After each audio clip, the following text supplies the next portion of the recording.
না, সেই সময়ে দাঁড়িয়ে এই ধরনের বিভিন্ন প্রকল্প তা প্রান্তিক মানুষকে, গরিব মানুষকে তাদের জীবন যন্ত্রণা খানিক লাঘব করার চেষ্টা করে। সেখানে দাঁড়িয়ে যখন ভোটের আগে বিজেপি তাদের নির্বাচনী যে প্রতিশ্রুতি ছিল, তার অনেক নাম দিয়েছে, সেখানে পরিষ্কার বলেছিল যে প্রতি মাসে প্রতি মহিলাকে ৩,০০০ টাকা করে দেওয়া হবে। এখন তারা এই ১২ পাতার যে ফর্ম এনেছে, সেই ফর্মে শুধুমাত্র অন্নপূর্ণা ভাণ্ডার বা অন্নপূর্ণা যোজনা যাই নাম হোক না কেন, তা কোন ভিত্তিতে দেওয়া হবে, কি কি তার নির্দিষ্ট গাইডলাইন, শর্ত, তা তারা পরিষ্কার করে। এবং শুধুমাত্র একজন মহিলা বা একজন যে উপভোক্তা তার ডকুমেন্টস তা নেওয়া হচ্ছে না, তার বদলে অনেক ধরনের ডকুমেন্টস নেওয়া হচ্ছে। ইভেন তার বাড়ির ছেলেমেয়েরা কোথায় লেখাপড়া করে, টিকাকরণ করা হয়েছে কিনা, সেটা সমস্তটা। আমাদের কথা হচ্ছে গোটা প্রক্রিয়াটাতে এমনভাবে এমন কঠিন করা হচ্ছে যাতে একদম কম লেখাপড়া জানেন যে মানুষেরা, যারা সুযোগ পাননি বিভিন্ন কারণে, তারা তো এই গোটা প্রক্রিয়ার পরে একটা ভয়ে পরিবেশে রয়েছে, ভাবছে যে আমি যদি কিছু একটা তথ্য ভুল দিয়ে দিই তাহলে হয়তো আমি আর এই অন্নপূর্ণা ভাণ্ডারটা পাবো না। এবং এই সমস্ত প্রক্রিয়াটাকে কেন্দ্র করে আমরা দেখতে পাচ্ছি এমন একটা পরিস্থিতি তৈরি করা হচ্ছে যাতে ডেটা, সেই তথ্য, একজন মানুষের কটা বাড়ি রয়েছে, তার ৩টে পাকা ঘর আছে না ৪টে পাকা ঘর আছে, সেই ধরনের তথ্য সরকার নিজের কাছে রাখতে চাইছে। এবং তারপরও গতকাল এই রাজ্যের মন্ত্রী অগ্নিমিত্রা পাল তিনি বলেছেন যে এই ফর্ম ফিল আপ করলেই যে শুধুমাত্র অন্নপূর্ণা ভাণ্ডার পাওয়া যাবে তা নিশ্চয়তা নয়। তাহলে তার নিশ্চয়তাটা কোথায়? যে মানুষগুলো এতদিন ধরে একটা প্রকল্পের সুবিধা পাচ্ছিল, অনেক মহিলা আছেন সেই প্রকল্পের টাকা দিয়ে তারা বিভিন্ন রকম নিজেদের রোজকার প্রয়োজনীয় জিনিসপত্র করে। কোনো পুরুষ যদি লক্ষ্মীর ভাণ্ডার পেয়ে থাকে সেটা তো সরকারের দোষ, সেটা তো সরকারের যারা এইটা যাচাই করেনি তাদের দোষ, যারা পাচ্ছিল তাদের তো দোষ না। আজকে ৩ মাস ধরে ফর্ম জমা করতে বলা হয়েছে, তাহলে তো এটাও পরিষ্কার বোঝা যাচ্ছে না যে ৩ মাস ধরে এই অন্নপূর্ণা ভাণ্ডার হোক, আগের সরকারের যে প্রকল্প হোক, সেটা কন্টিনিউ থাকবে কিনা। একবার এক রকমের কথা আসছে। ফলে সবটা নিয়ে আমরা পরিষ্কার একটা কথা বলতে চাই যে এই ধরনের প্রকল্প যা তারা নির্বাচনের আগে বলেছিল, সেই প্রকল্পের শব্দগুলোকে তারা বদলে দেওয়ার চেষ্টা করছে। প্রতি মাসে প্রতি মহিলার কথা বলা হয়েছিল, এখন বিভিন্ন শর্ত চাপাচ্ছে। সমস্তটা নিয়ে একটা জটিল প্রক্রিয়া হচ্ছে। মানুষরা, মানে কোনো মানুষই প্রথমবার এই ১২ পাতার ফর্ম দেখে তারা ফিল আপ করার সাহসই পাবেন না, ভাববেন যে আমি এই প্রকল্প আর নেব না। তাই আমাদের পরিষ্কার কথা, এই ফর্মকে, গোটা পদ্ধতিকে সহজ করতে হবে। একটা প্রকল্প দিচ্ছ, তার জন্য নির্দিষ্ট গাইডলাইন, কোন গাইডলাইনের ভিত্তিতে প্রকল্পটা দেওয়া হবে সেটা ঠিক করতে হবে। যারা সেই প্রকল্পের জন্য আওতাভুক্ত হবে না তারা তাহলে সেটা ফিল আপই করবে না। যেমন বার্ধক্য ভাতা আমরা জানি ৬০ বছরের পর পাওয়া যায়, কোনো ৫৯ বছর ৫৮ বছরের লোক তো ফিল আপ করতে পারে না।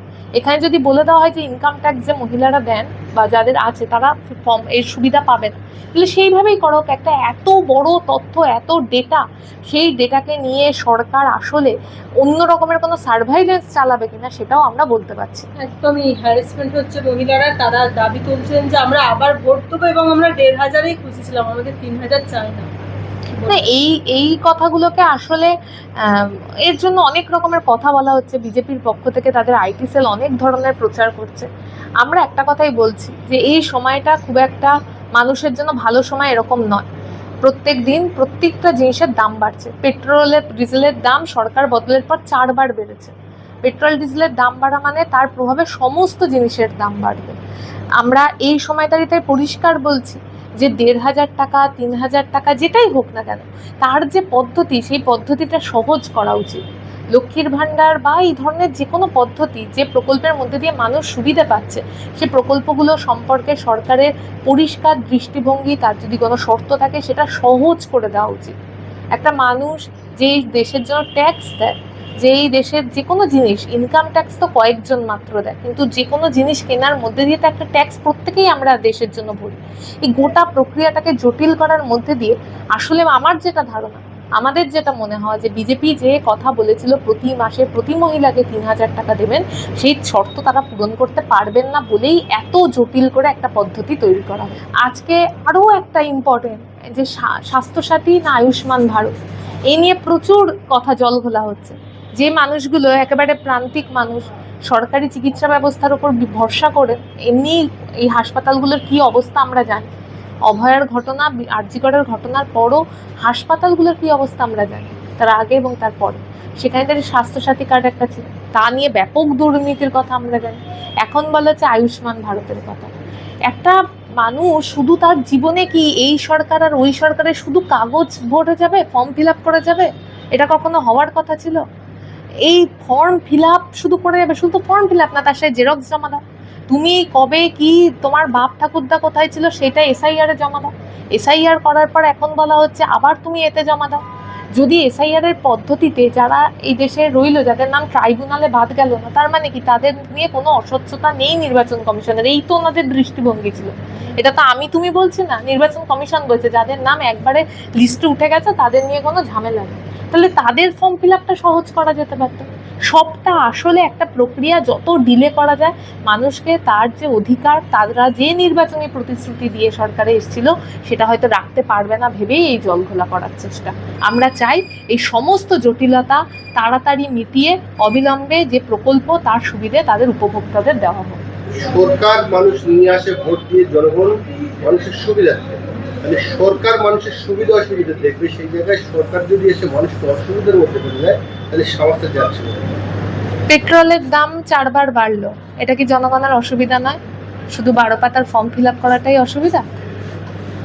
পেট্রোলের দাম বাড়ছে, ডিজেলের দাম বাড়ছে, এর মধ্যে দিয়ে তো এই যে মহিলাদের বাসে টিকিট ফ্রি করে দেওয়ার কথা হচ্ছে। এ তো সরকারি বাস চলে কটা? প্রথম কথা, সরকারি বাস চলে কটা? আর এই যে একটা মহিলাদের যে ফ্রি করে দেওয়া হবে, তাদের ভাগের যে টাকাগুলো, আমি কয়েকজন বাসের কাজ করেন, বাসের যে এই গোটা শিল্প তার সঙ্গে যুক্ত রয়েছে, তারা বলছিলেন যে এর ফলে কিন্তু এই গোটা শিল্প যদি ভর্তুকি বা অন্য কোনো বিকল্প ব্যবস্থা না হয় তাহলে একটা ক্ষতির মুখে পড়বে।